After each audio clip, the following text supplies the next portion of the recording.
The cultural and political discourse in recent years has been filled with key terms like ethnicity, race, and nationality when discussing issues facing modern civilizations. These qualities are immutable, and so it would seem rational to leave them out of how we organise society. But even after World War II, decolonisation, and the civil rights movements of the 1960s, ethnic and racial issues are still so prevalent. I think there are three main dimensions to this issue, and it starts with what happens inside a single developing mind. Before a person can act as a fully rational individual, they must travel through many stages of ego development, which is the journey of the proximate self through different levels of identification. This journey has been mapped out by prominent names in modern psychology, as well as some contemplative traditions. Although none of these maps are settled or hard science, they can be used as interpretive frameworks that help explain the human condition and provide some answers to the issues we see. At the start of this journey, when we're first born, there's no sense of the self, only pure experience through the senses, which we're entirely at the mercy of. As the brain develops and gathers information, a first boundary appears. An infant learns by trial and error that biting its thumb hurts and biting a blanket doesn't, and then begins to grasp that it's a body separate from the world. This creates an external boundary, but not yet an internal barrier. It still assumes its inner experience is simply everyone else's, and that it is universal by default. The next step requires your own internal experience to be differentiated from everyone else's, and that takes far, far longer. But the moment that begins is the moment we first recognise ourselves as an individual, and being an individual in the world without any survival experience is horrifying. And so, the ego then seeks a group to survive. A self that is only just separated from the world needs something to be separate with, a collective we, distinct from everything outside it. And with this, the ego jumps from being egocentric to ethnocentric. You may have seen this chart before. It's called Maslow's hierarchy of needs, and it is one of these maps that detail the journey of the proximate self, or ego, and helps explain why the jump from egocentricity to ethnocentricity has to happen. When the most basic needs are met, including food, water, and survival, the self desires prolonged safety and security of those needs. And for a human being that has no claws or armour and is hopeless against the elements alone, safety means being part of a group. And once within that group, crucially comes belonging within that group, by taking on responsibility and building relationships so that the group has never a reason to abandon you. Safety and belonging are entangled for a social animal. The safety tier is just a secure place inside a group, and belonging is what keeps you there. Only once that's locked in does the self have room to reach upwards towards competence, mastery, and eventually a more individuated life, becoming autonomous out with the group that raised it. Historically, the structure that supplied all of this at once, safety, belonging, esteem, was a membership in a people, or in other words, a family or a tribe, a nation, or an ethnos, the Greek word used for a people bound by a shared origin, language, and custom. For most of human history, this has been the default architecture of belonging. The way in which belonging is earned depends on the level of ego development. For a rational mind, belonging can be earned by being useful in what you bring in resources and care and in friendship. But rationality enters the ego further on in its development, and the ethnocentric stage underneath requires your belonging to be proven. You have to show you will put the group ahead of yourself. This proof comes by paying for it with ritual sacrifice, and it works because of the cost. It's the logic under nearly every religious rite and initiation. Fasting, doctrine, and years of unpaid devotion, a rite that demands time, pain, and risk, is one a free rider can't fake their way through. Paying the price is how you show you'll feed the group rather than feed off of it. This is why so much of what looks like from the outside, like a rational mythic ritual in religious or tribal groups, is in fact the load-bearing structure of the group itself, proving allegiance. The need for sacrifice isn't a hallucination of human condition, it's a step in the pyramid of the proximate self. Ritual sacrifice works great in a small society where everyone knows each other, but at the scale of a nation it breaks down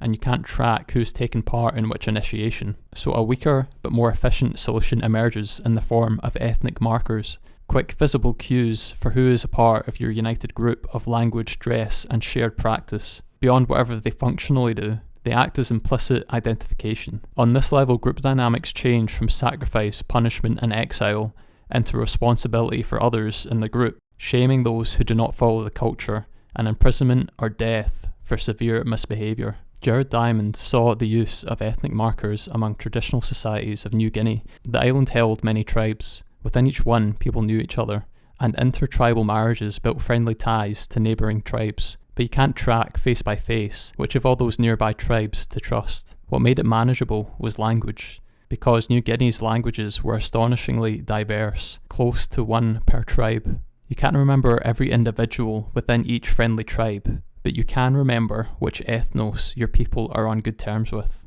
and identify them off of their language and custom when the appearance alone won't tell you. Appearance is a stronger and quicker ethnic marker, and some cultures even develop these beyond the characteristics they are born with.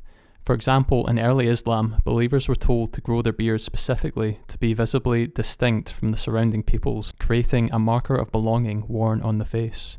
And this is where we reach the relevance to the modern world. In the West, after the Second World War, a cultural turn set in that steadily dissolved national identity, reaching instead for a wider but highly abstract world-centric identity, and eroding the old markers that used to carry belonging. Faced with the issues of national identity and all its dangers through the world wars and the industrial age, the West didn't set out to tame it, to keep what belonging requires, while disarming what it can do at its worst. I went further than that and reached in and tore national identity straight out of the soul of the self, and left the need it used to answer with nowhere else to go. But the progression of the dissolution of national belonging was caused by moral development itself, along the lines of the Proximal Self maps. When the self reaches a rational level of reasoning, morality stops being bound as an us versus them worldview and opens towards the world-centric capacity to see each group for what it is, an ethnos of people trying to protect and provide for their own. The industrial-scale wars of the 20th century acted as a catalyst, forcing whole nations up towards that level at once, because the alternative had just finished demonstrating, in the most literal terms imaginable, what ethnocentric belonging looks like taken to its end. So the solution that has been playing out for roughly 100 years since has caused the very idea of ethnic identity seem shameful, with the hope of preventing the horrors from reoccurring. The issue is that reasoning assumes the desire for belonging can be shamed out of existence. The ethnos-shaped slot in the self does not stay empty. When descent-based belonging is dissolved, the same drive reaches for whatever markers are still lying around and builds new groups out of them. Groups bound not by origin, language and lineage, but shared by ideology, creating an elective ethnos. You aren't born into them. You're instead accepted in, provided you have the right ideology. The common ones we see today are usually defined by gender or political views, and creates a functional ethnos in every respect that matters. Shared markers, costly signalling, and a hard boundary between inside and out, assembled out of belief rather than relation. But this is a weak imitation. An immutable marker cannot be revoked. You cannot be expelled from your own lineage. In elective groups, the marker can be revoked at any moment by anyone in the group, the instant you say the wrong thing, which means membership in an elective ethnos is permanently conditional, and that fact explains almost everything about how these groups behave. When your belonging can be stripped from you at any time, you police the boundary constantly, partly to keep proving you're still safely inside it, but also partly because everyone around you is doing the exact same to you. The fragility causes the vigilance. A real ethnos can tolerate a heretic, it's stuck with them regardless. An elective one has to expel them, because the boundary of belief is the only thing holding it together. We are somewhere near the limit of the idea that we should strip everyone of a national identity, played out into society, the point at which its central contradiction starts becoming visible even to itself. The next move forward, if it comes, will be the recognition that ethnicity is not a cultural disease, and that ethnic groups arise and cannot be dissolved out of existence. They will still spring up, even if it is in different forms, such as these elective ethnos. What can be worked on is not the existence of ethnic groups, but the relations between them, which is a completely different project from trying to abolish ethnos altogether and have everyone sit under the same cultural umbrella. This move would be to transcend and include, holding the earlier structure in a healthier configuration instead of trying to burn it down. From exactly this spot, things can break the other way into multiple competing groups within the same nation. This split isn't merely hypothetical, we can see it play out in the modern day. The dissolution of national identity was not total. Across the democratic world, national belonging has been surging back, with right-wing movements across the globe. Structurally, they are the same event, the belonging that was declared shameful, refusing to stay buried and returning through the ballot box. In the journey of the proximate self into various levels of maturity, nobody is born partway through. Every child in every generation starts at the bottom and has to climb the whole thing again from scratch. Regardless of how far the parents got, development isn't inherited, it's re-earned every generation by person. For most of history, a strong, stable national or ethnic identity was the scaffolding the climb happened inside of. It gave the egocentric stage a set of rules in exchange for belonging and safety. Nobody had to invent their belonging from nothing. It was already built, already legible, waiting.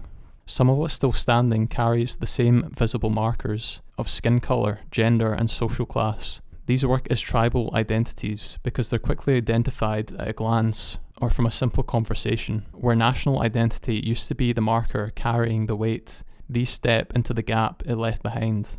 Ideology for many elective ethnos is the load-bearing replacement for ritual or in-group inheritance. It isn't the marker you're born with or you can see from across a room. Instead, it's a performance you have to keep giving. Belonging is secured not by what you are, but by whether you're currently saying the right things. And just as importantly, whether you're willing to police other people for failing to do so. This runs on the left and the right in equal measure. The content of the rules differ. The underlying mechanism doesn't. And to the people policing, it rarely feels like tribal conformity at all. It feels like a moral progress, because the rules are handed down by people who present themselves as having moved past tribalism entirely. But underneath, the structure is identical to the conventional follow the rules attitude in the earliest group stages of development. If you multiply this across race, gender, class, and ideology, all filling the same vacuum at once, and you don't get one replacement identity, you get several competing for the same starving need, which is a far more volatile situation than one national identity used to resolve. A society can avoid civil conflict with one strong shared identity. It has a much harder time when there are several competing with one another. It seems that a developing self needs to be bounded to a group to secure survival, safety, and belonging, and historically, your ethnicity supplied that group by default. After the Second World War, the West outgrew that default in favour of a world-centric morality. The self of everyone in the coming generations has been left searching for a replacement, and lacking a legitimate, immediately available ethnos, it has found a replacement in elective groups. And that takes us to democracy, in its purest form, as a way of using structured disagreement to get closer to the truth, to achieve something more valuable without losing what's important. But that only works if both sides are ultimately reasoning towards the same thing, a shared we that outranks either side's group, that both parties would rather see get the right answer than seeing their own side simply win. Take that shared we away, replace it with several competing tribal identities, each convinced the other is the enemy rather than the opposition, and the procedure stops being truth-seeking. People don't argue to find out what's true, they argue to defend the group, because the group is the only we left that still feels real. So the question this whole video has been circling isn't really, does ethnicity matter? It is instead, is there a version of bounded belonging that can do this psychological work of a real costly we, without reproducing the horrors of the 20th century? There might be, because belonging was never really secured by lineage. It was secured by cost. Inheritance was just the cheapest, most efficient way of allocating who got asked to pay. So imagine a national identity that made the cost explicit instead of inherited, open to anyone willing to actually pay for it. A citizenship that isn't simply granted at birth or stamped at the border, but built the way every durable group through a real non-symbolic sacrifice. The question is, what does it look like, and will we ever see it?